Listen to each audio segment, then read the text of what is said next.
Welcome back to another episode of Rock Boys Football. Lane Kiffin, the Ole Miss Rebels, getting extremely aggressive in the transfer portal, but in a little bit of a different manner than we've seen in years past. And for the long time Ole Miss listeners, this is something that we've talked about, right? Lane Kiffin now kind of has his feet wet in this program, has the roster where it really needs to be. So you're not seeing as much of an overhaul of the roster in the transfer portal like you've seen in years past, where they take 30 plus names in the transfer portal. Now Ole Miss is kind of going after some of the bigger fish that are available in the transfer portal. Already got a couple guys committed that I want to talk about, but then going after the big names, guys like Walter Nolan, Princely U from Florida. If you're an Ole Miss fan, you have to be extremely excited about what this team could look like in 2024. Obviously, a guy like Trey Harris, Caden Prescorn announcing that they will be back in 2024. Pettis as well, JJ Pegas.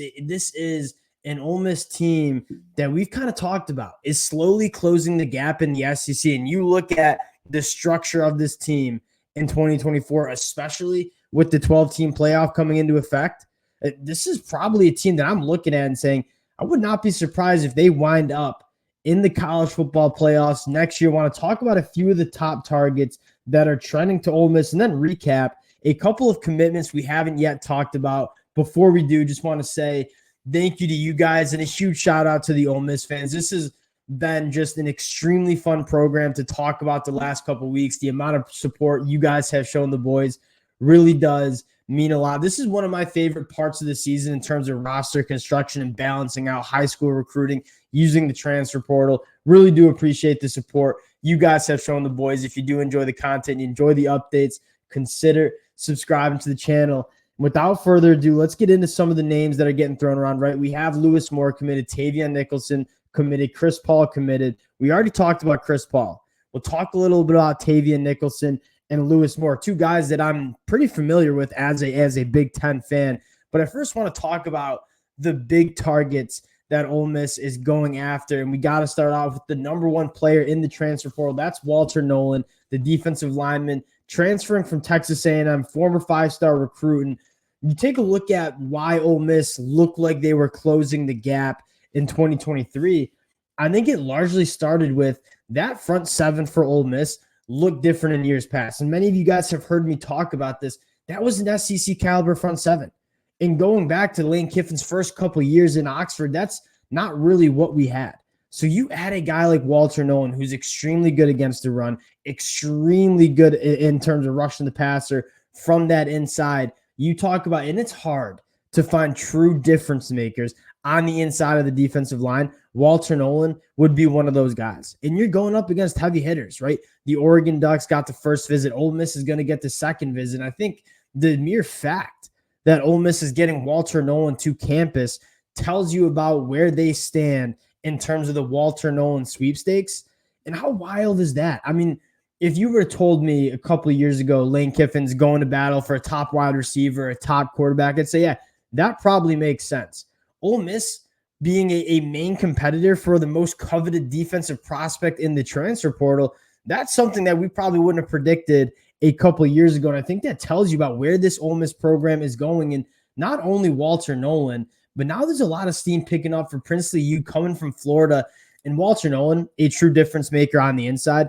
Princely U is a true difference maker on the edge, especially in the pass rush department. This is, as an NFL draft guy, like Princely U probably would have been a day two pick. And in terms of a pure pass rusher, there's not many better than what Princely U did at Florida. By far, in my mind, the best defensive player for the Florida Gators last year, a 20% pass rush win rate, registered 28 hurries, 7 sacks. He kind of does everything right. I mean, he has that speed to power to go through tackles. He has extreme burst and bend around the edge, and probably is one of the more overall polished pass rushers as well in terms of the tool bag that he has in getting after the quarterback. Walter Nolan and Princely U, two top 10 prospects in the transfer portal, two of the top defensive prospects in the transfer portal. And it sounds like Ole Miss is in a pretty good position to potentially land both of these guys. You talk about Ole Miss and kind of changing the narrative of what this program is.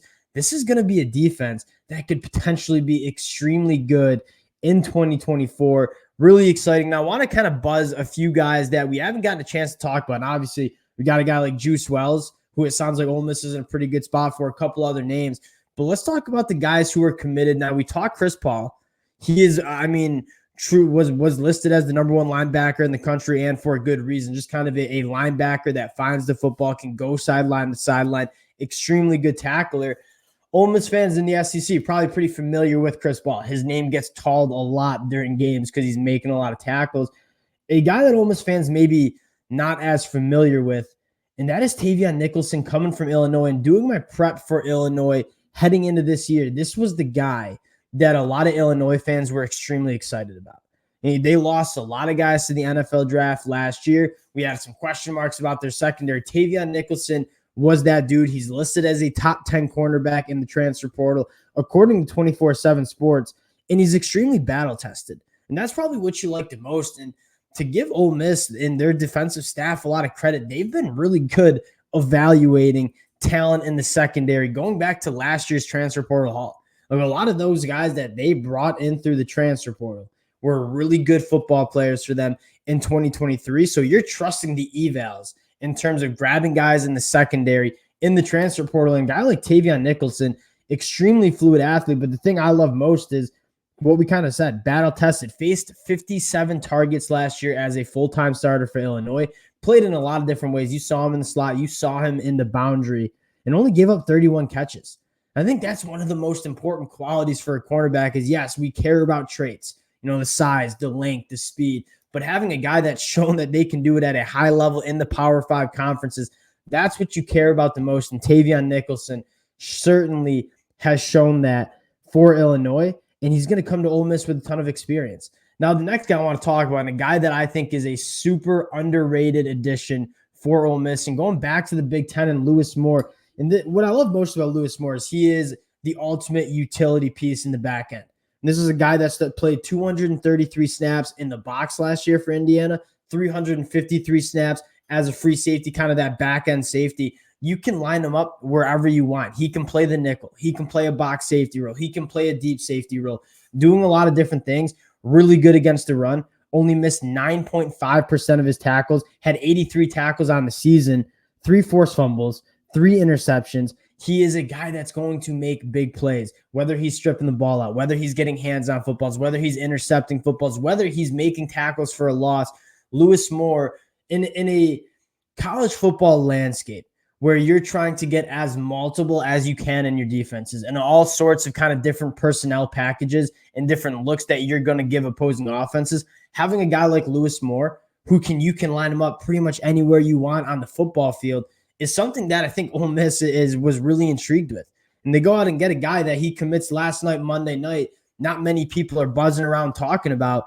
I think that's a massive addition for Ole Miss, and wouldn't be surprised if he's an immediate starter for the Rebels in 2024. And the last guy I want to talk about, and we've talked about some other names, obviously Juice Wells being a top target, Carter Smith, the Indiana tackle. I want to talk about Dayquan Wright. And this is a guy that I've talked about for a lot of different teams, including Ole Miss. It sounds like he might be taking a visit this weekend. And you talk about just adding another weapon into this offense. It's going to be an embarrassment of riches, but Dayquan Wright, and what specifically really intrigues me about him is you have your blocking tight end, Caden Prescorn, who also can get it done as a receiver. Don't get me wrong, but he's a phenomenal blocker. Dayquan Wright is one of those matchup nightmare tight ends, kind of like what we thought Michael Trigg might be for the Ole Miss Rebels. 6'4", 240 pounds, has been extremely productive his first 2 years at Virginia Tech in a Virginia Tech offense that, again, was not good in terms of throwing the football. 47 catches for 574 yards in 2 seasons at Virginia Tech. You go back to his high school days, this is probably what intrigues me the most. An 11-second 100-meter dash time. I mean, this guy at 240 pounds absolutely flies. He's one of those guys that you don't want to put a backer on him because he's going to run right by him, and safeties aren't big enough to deal with the frame. A matchup nightmare, and you take a look at what this Ole Miss offense could potentially look like in 2024. Obviously, Jackson Dart, haven't seen anything official, but it really does sound like he's coming back to Oxford. Trey Harris, one of the best receivers in the SEC. Now, I might leave out some names, so excuse me if I do. Jordan Watkins coming back. Was extremely good for Ole Miss last year, potentially adding Juice Wells. You got one of, if not the best running back in the conference in Quinshon Judkins. That is a Caden Prescorn, potentially Dayquan Wright. You have Deion Smith coming from the JUCO ranks. I mean, there is an embarrassment of riches. Not only are you going to have phenomenal competition, but you're going to have just a ton of weapons for Lane Kiffin to cook with. And when you have a quarterback like that, and you have a play caller like Lane Kiffin, and you have all these weapons that we just talked about, that is when you have a special offense. Ole Miss's offense is going to look about as dangerous as ever in 2024 from the looks of it right now. And then you look at the defense, potentially adding a guy like Walter Nolan Princely. You already added two guys in the back end that I think are really good additions.